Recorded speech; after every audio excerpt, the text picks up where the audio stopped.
हमारे एक नाम है जो अकेले ऐसे आदमी हैं जो बिना रुलाए विवेक अग्निहोत्री के मुकाबले बीसियों गुना ज्यादा कमा लेते हैं। लेकिन लोग न उन्हें राष्ट्रभक्त मानते हैं और न उन्हें पहचानते हैं। अलबत्ता उनकी अपनी हैसियत इतनी है कि पंत प्रधान तक उनसे मिलकर अपने आप को खुशनसीब समझते हैं।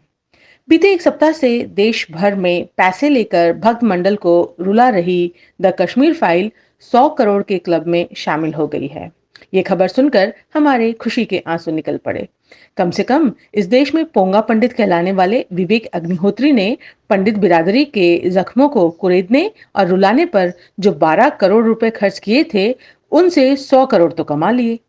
वरना पंडितों को पूछता ही कौन है।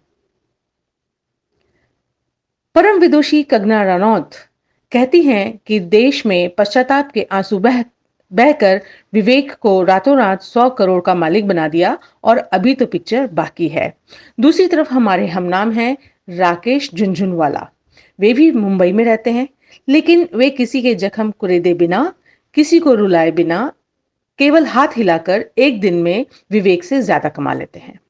किसी को कानो कान खबर तक नहीं हुई और गुरुवार के कारोबारी सत्र में जोरदार तेजी के दिग्गज भारतीय निवेशक राकेश झुंझुनवाला के नेटवर्थ में 861 करोड़ रुपए की बढ़ोतरी हुई है।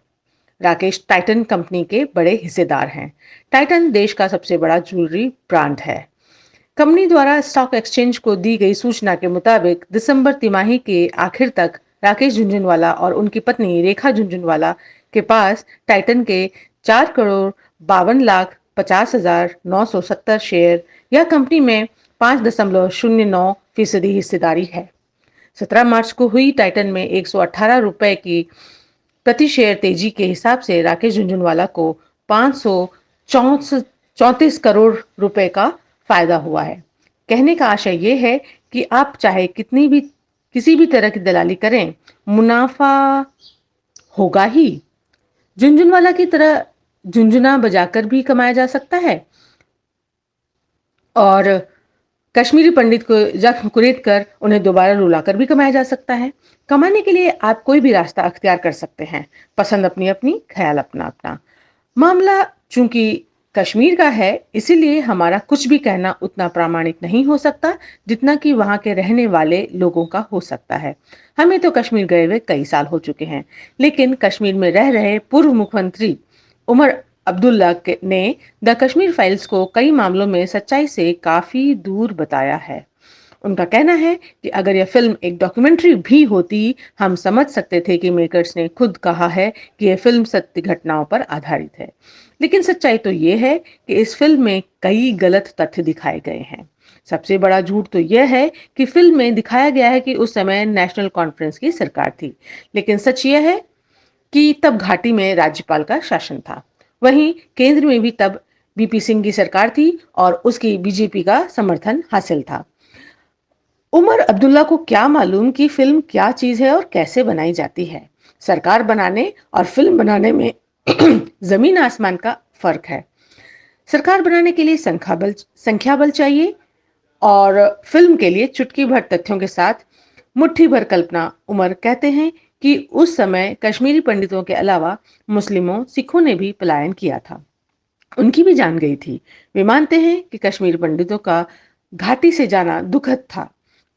उमर की माफ कीजिए, उमर की मां ने नेशनल कॉन्फ्रेंस अपनी तरफ से कश्मीरी पंडितों को वापस लाने की तैयारी कर रही थी, लेकिन द कश्मीर फाइल्स फिल्म ने उस प्लान को बर्बाद कर दिया। उमर ने दो टूक कह दिया है कि फिल्म के मेकर्स ही असल में कश्मीरी पंडितों को घाटी में वापस नहीं आने देना चाहते हैं। अब कश्मीर की फाइल में झूठ कितना है और सच कितना, यह जानने के लिए कोई आयोग तो बिठाया नहीं जाएगा, क्योंकि जो काम एक आयोग जिंदगी भर न कर पाता, वो विवेक ने एक फिल्म बनाकर कर दिया है।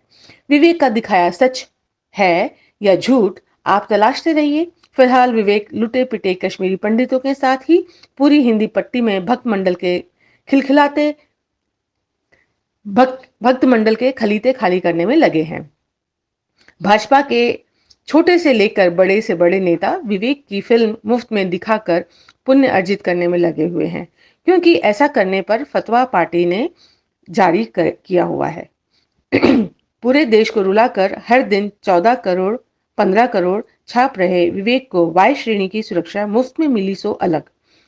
जो सरकार बीते साल में निर्वासित कश्मीरी पंडितों को सुरक्षित कश्मीर नहीं भेज पाई, उसने विवेक अग्निहोत्री को एक पल में सुरक्षा दे दी, क्योंकि ऐसा करना आसान है।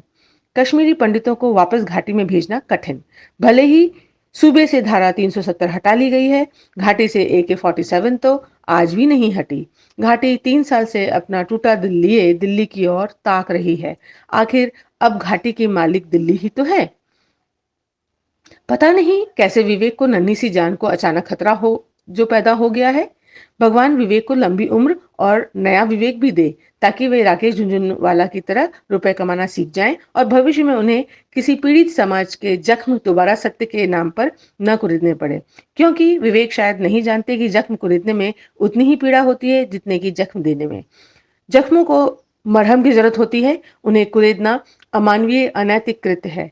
लेकिन यदि उसे सत्ता प्रतिष्ठान की भलाई के लिए किया जाए तो सब माफ किया जा सकता है। दोस्तों, ये था आज का संपादकीय, और जिसे लिखा है हमारे पत्रिका सदीनामा के सह संपादक राकेश अचल जी ने। कल हम फिर एक नए विषय के साथ आपके सामने प्रस्तुत होंगे। तब तक के लिए इजाजत दीजिए। नमस्कार।